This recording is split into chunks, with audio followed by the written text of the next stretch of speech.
Hello and welcome to this session on making research organisations more inclusive.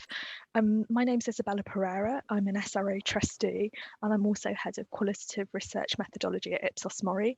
I'm really pleased to welcome Victoria Boelman and Babita Earle. I'll tell you a little bit more about them in a second, to have a conversation about this really important and interesting topic. So Victoria Boelman is the Young Foundation's head of research, and she recently led research for us for the SRA on the state of diversity and inclusion in the social research profession. And Babita Earle is the chair of the Market Research Society's recently established but thriving Diversity, Inclusion and Equality Council, and also has a very substantial day job at ZAPI. Is there anything that I've missed there from your introductions? I'm so sorry. I hope that covers everything.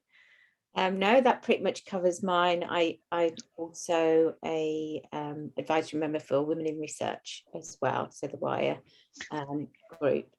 But yeah, that covers me. Okay, thank you.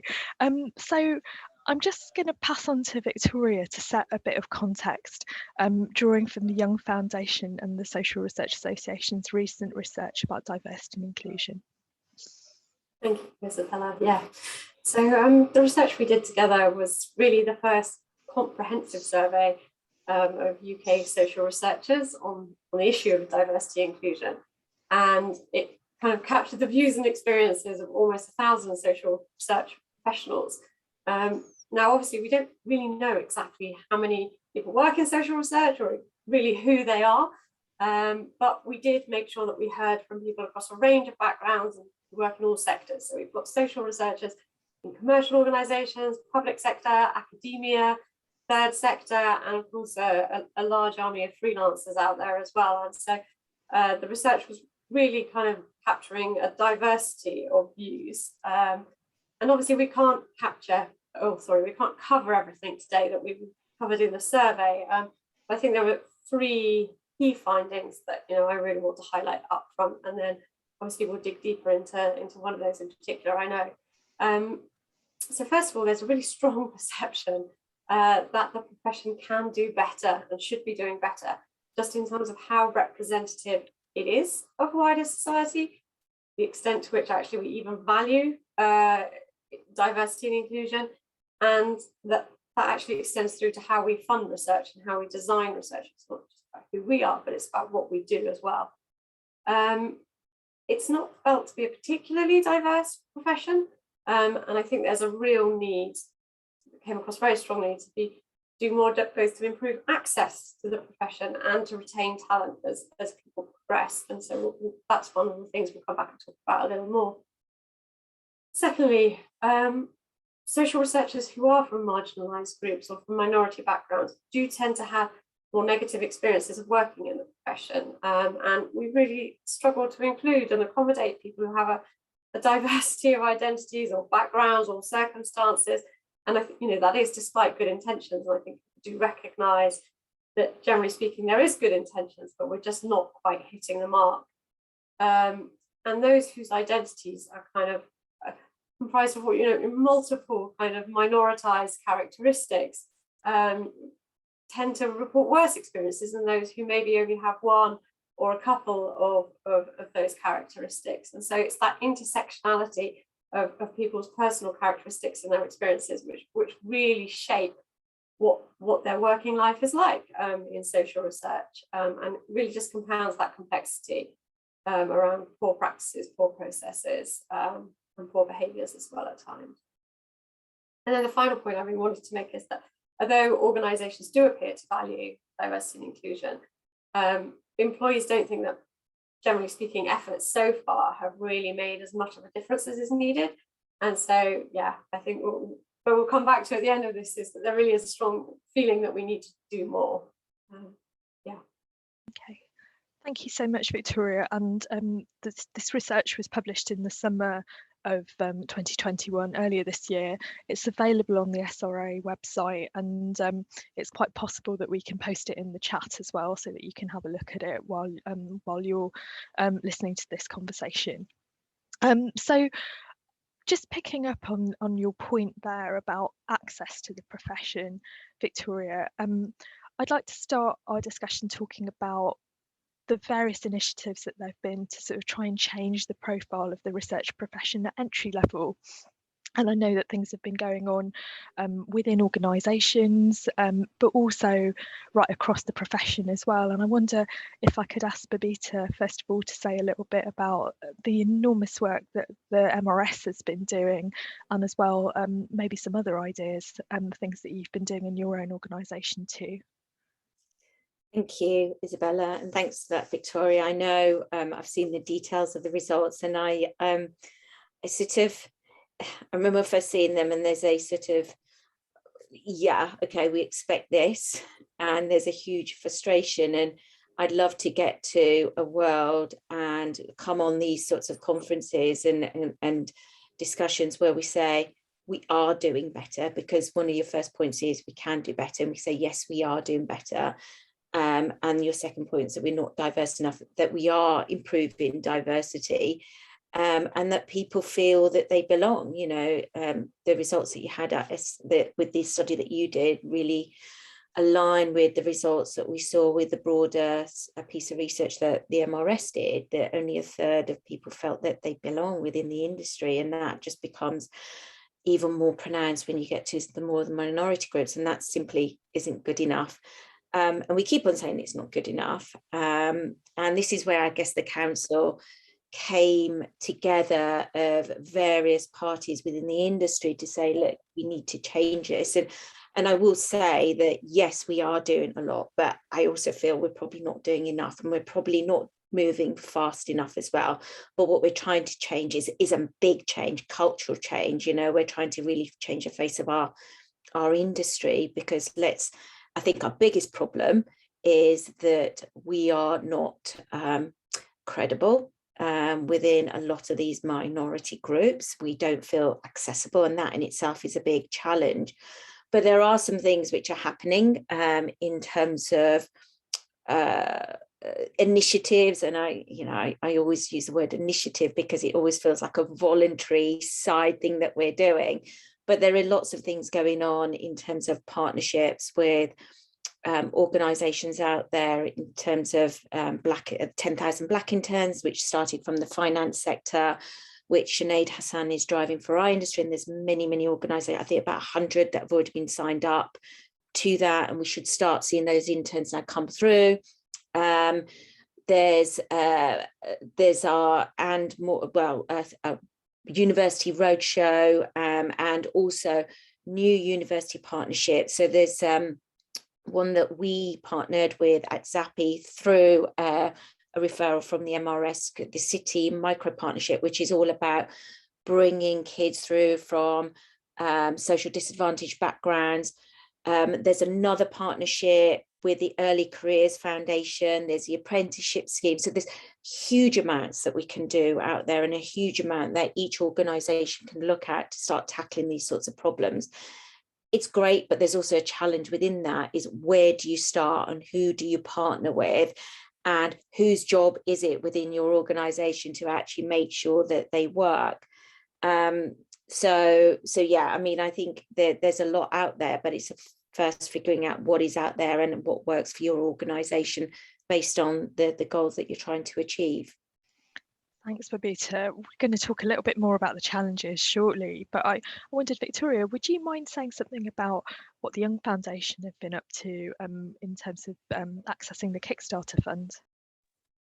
Yeah, absolutely. I mean, I think Babita touched on it just then, but one of the big problems, and it came up in the research, and we've heard it over and over again as well, is that, what is social research? What does a social researcher do? And let's face it, we do a lot of very different things. You could put a load of us in a room and we'd all have quite different jobs. And so how you actually get people, even back at school, to think about this is a job, this is a career, this is an option, is really challenging. And I think that's definitely something we've seen through the Kickstarter program. So we really wanted to kind of tackle this issue, particularly around social class, which came up really strongly in the research, as kind of feeling like, actually, if you haven't got a university education, or maybe even an Oxbridge education or a postgrad qualification, do do you really fit in here? Are you really, you know, on a pathway in the profession? And so we worked with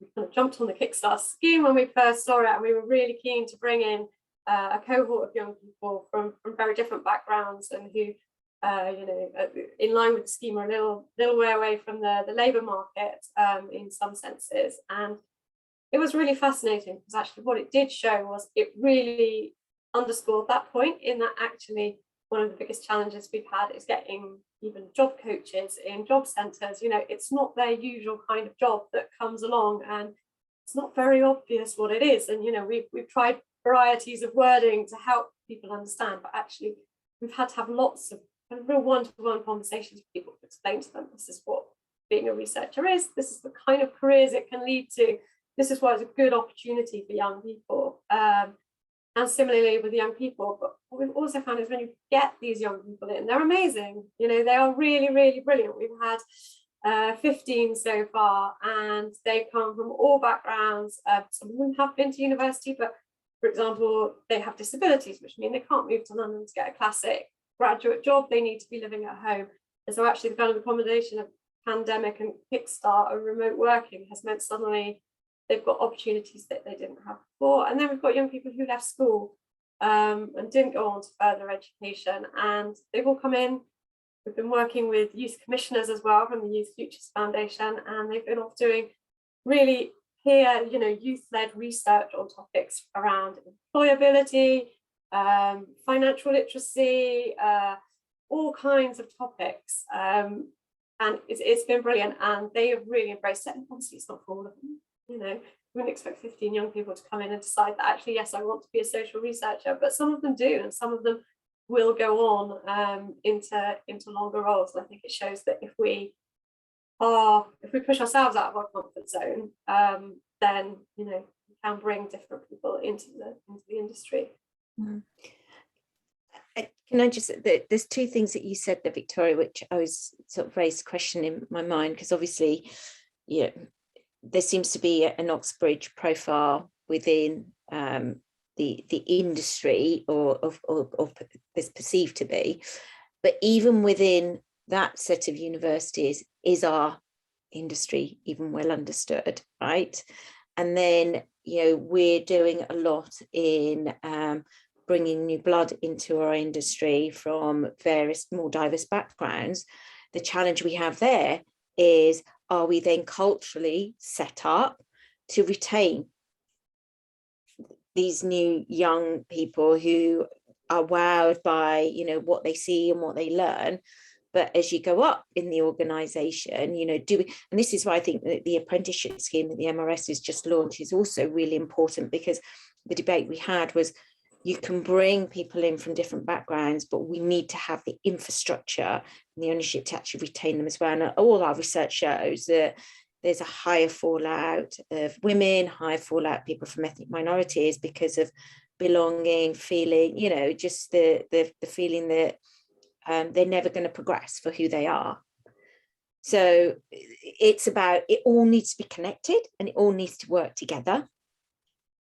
And yeah, absolutely. And you really see that in the survey findings, that, you know, it's exactly those groups. It's people with caring responsibilities, it's women, it's all of those things where actually we need to understand and embrace the fact that actually if you bring in different people, they have different lives and they have different needs, and we can't just put everybody in a box that says this is how we work and this is what we do.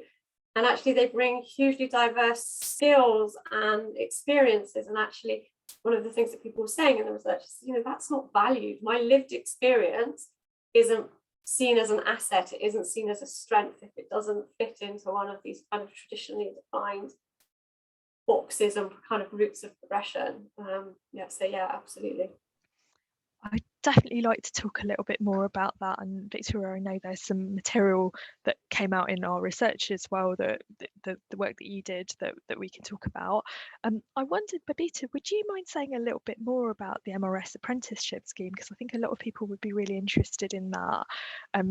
and I think in sort of in parallel to Victoria's very inspiring story about the amazing talent that's out there, perhaps you can tell us a little bit more about how the apprenticeship scheme is going and the directions it's taking.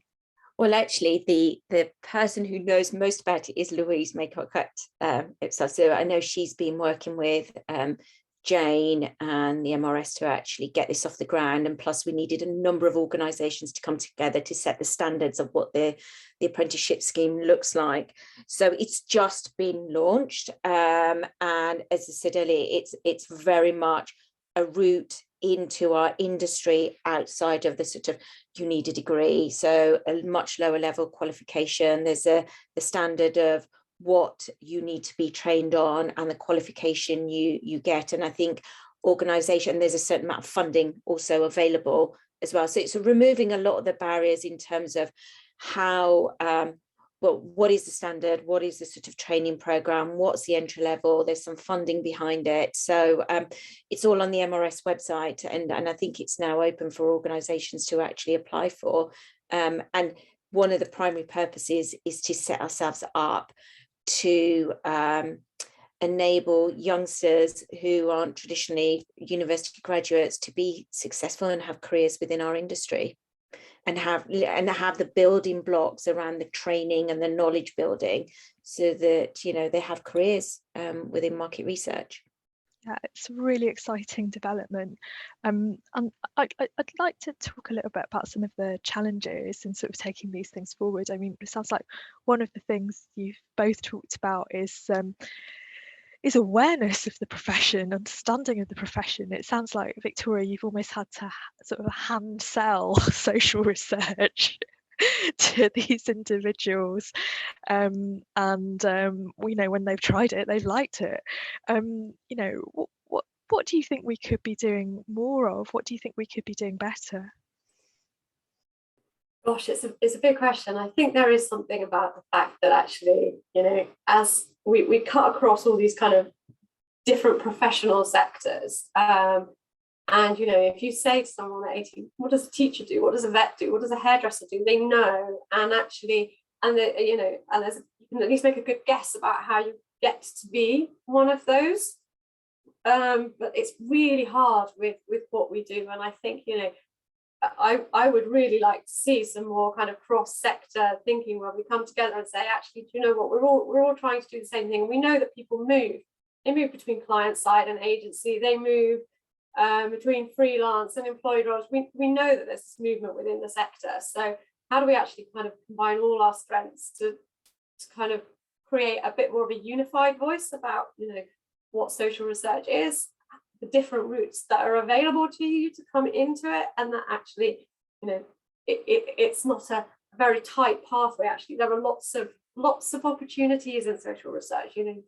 It's such a broad profession that actually offers lots to all different kinds of people with all different kinds of interests. So I think we probably collectively do a better marketing job of ourselves. Yeah, I think we need to focus on the impact that we have as an industry rather than what we do, right? And it's like when I explain to my daughters, what impact have I had from my customers or my team? And that's where because everybody wants to add value, right? You want to have a role, you want to make a difference, and particularly in your space, Victoria, that's huge. So leading with those kind of messages can really, oh wow, is that what you do? Rather than I collect data, but what is that data collected for? I speak to humans, speak to customers or consumers or people. Why? The kind of sort of issues and challenges that you're dealing with on a daily basis. I think that's a message that we need to lead with. Yeah, absolutely. And I think what we see is we're in a slightly privileged position maybe compared to some parts of social research, but actually giving young people then the opportunity to kind of build the skills to take social action off of their research is a real motivator. It's like, I found this out about my community or about something that really matters to me, and now actually I'm going to be in a position to do something about it and kind of empower others to do something about it. And you're absolutely right, that's a massive motivator. And that also those those really helpful observations are really useful for the Social Research Association too, for the SRA. We plan to have more initiatives on early careers in the coming year. So I would appeal to people listening to this session, if you would like to help or volunteer or be involved in some way, then please do get in touch with us, because it's something we really want to build momentum on, and maybe see if we can work towards changing sort of perceptions of the profession so that it is more accessible and much more appealing to people from a huge range of backgrounds. We're just coming up to the final couple of minutes for this session, so I just wondered if there were any sort of final thoughts from Babita or Victoria on what we can do to move forward and make the research profession more inclusive. Anything that you'd like to sort of add as a sort of final reflection, and then obviously we've got some time for questions and responses following this session. I think what I want to say is, we've talked a lot about entry routes into the profession today, and that's really important, but it's not necessarily something that we're all in a position to be able to have lots of influence on. What we can all have influence on is what happens when we bring new people into the profession. And I think kind of really recognizing that the culture that we create in our organizations is absolutely critical, because as we said, we need to address that so that people stay in the profession, feel they belong, want to stay, want to progress, and have those pathways. And so I think it really is just incumbent on all of us to go away and take a long hard look at ourselves and our organizations and think about what we can be doing and what we can be supporting as a sector-wide activity, but also kind of making sure our own houses are in order. I plus one that, but also add, because I guess we're looking, bottom up, top down strategy, and I think adding to what Victoria said is this needs buying from the top, right? So if we look at everything what we're doing, and something that's been playing on my mind a lot recently is, how can I do more? How can the council do more? And we're there. This is our sort of evening job, right? If we invested in this area and relied less on volunteers' time to really drive this forward and get some sector level investment around this to move it forward quicker and get some real proper, top down investment, because otherwise things are not going to change. Brilliant. Thank you so much both. I couldn't agree more. And I think we're now going to hand over to the audience for some questions. Thank you.